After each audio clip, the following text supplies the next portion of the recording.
Welcome to Elton's retirement journey. Back again.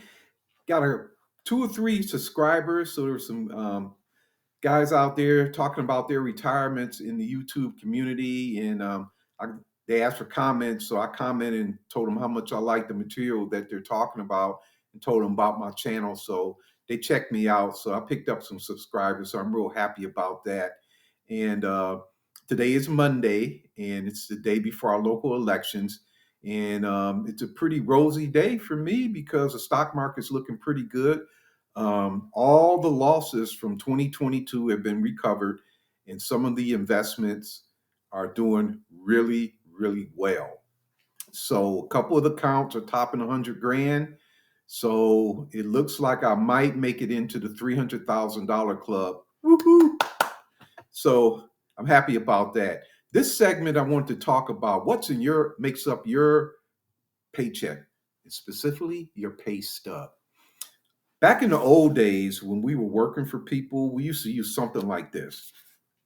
This is what you would log your hours on, and you would write your schedule down. The schedule would be posted on a board in a plant, in a restaurant, or wherever, and you would actually work, write the days down and the time you need to be there, maybe calculate your hours so you can figure out what your paycheck is going to be.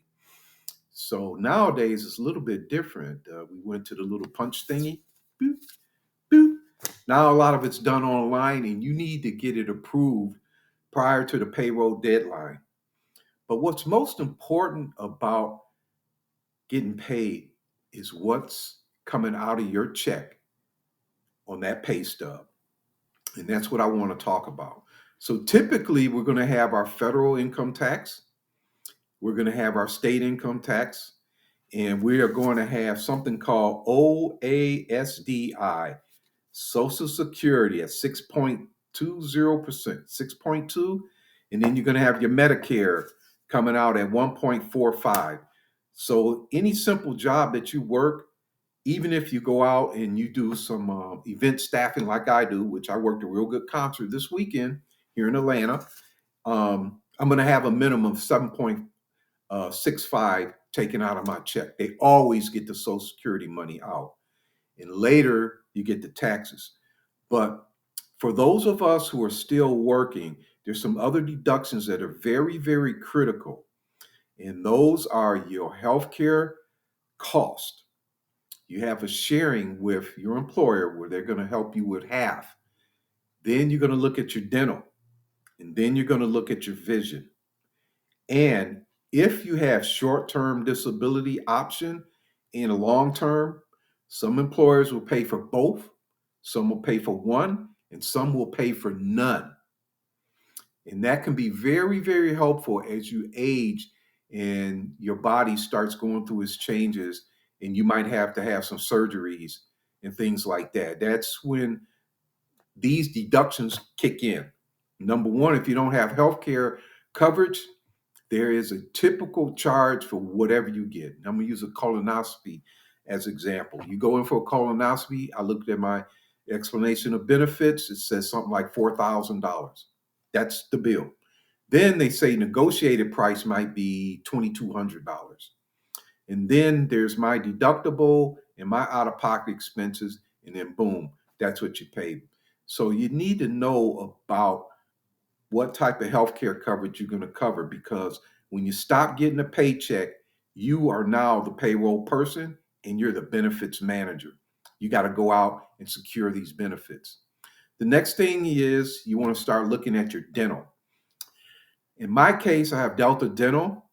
I'm also an AARP member, and Delta Dental has an AARP agreement with them. It's probably about 44 bucks, a month. But, when you go in, you're going to get the x-rays on both sides. You're going to get the cleaning and the exam.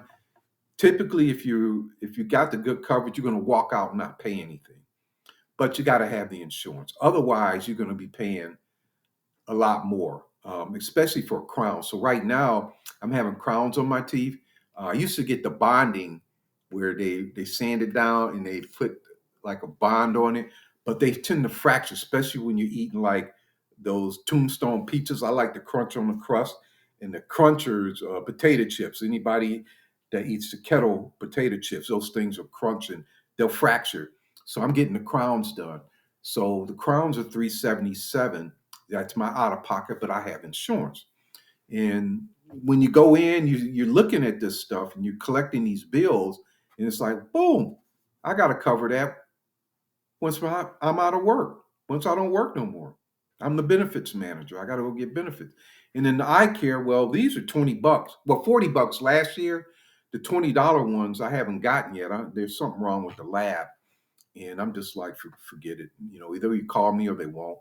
But if I needed to get a new prescription every couple of years, because every time you go in, they're going to flip to something that's a little bit sharper when they're flipping those things around, and then now you got a new prescription.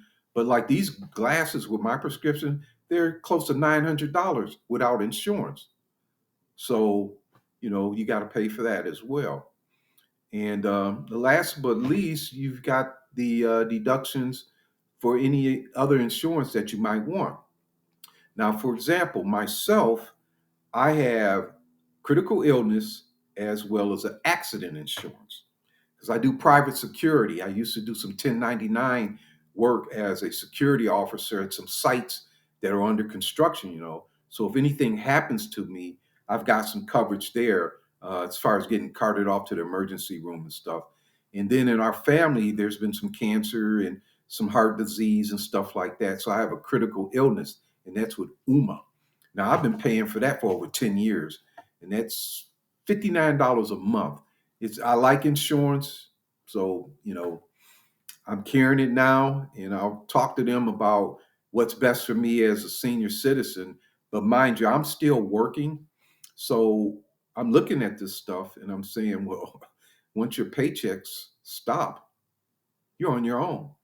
So taking a look at your paycheck is very, very important. You also want to make sure you're not getting gypped on the hours, that you're supposed to be getting paid.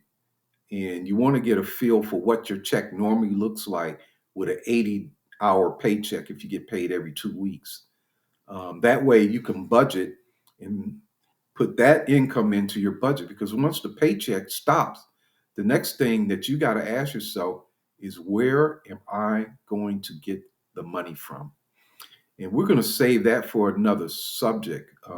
So just be mindful that, as you get to the retirement age, that you got other things that you need to deal with. And as far as paying yourself, which fund you're going to draw from, which account, am I going to pay out of my VO Bank money market? Am I going to put 3 months in it, or I'm going to pull 1 month? I'll probably do 1 month, let the interest compound. But that's what I wanted to bring up. What's makes up your paycheck and what's on your pay stub?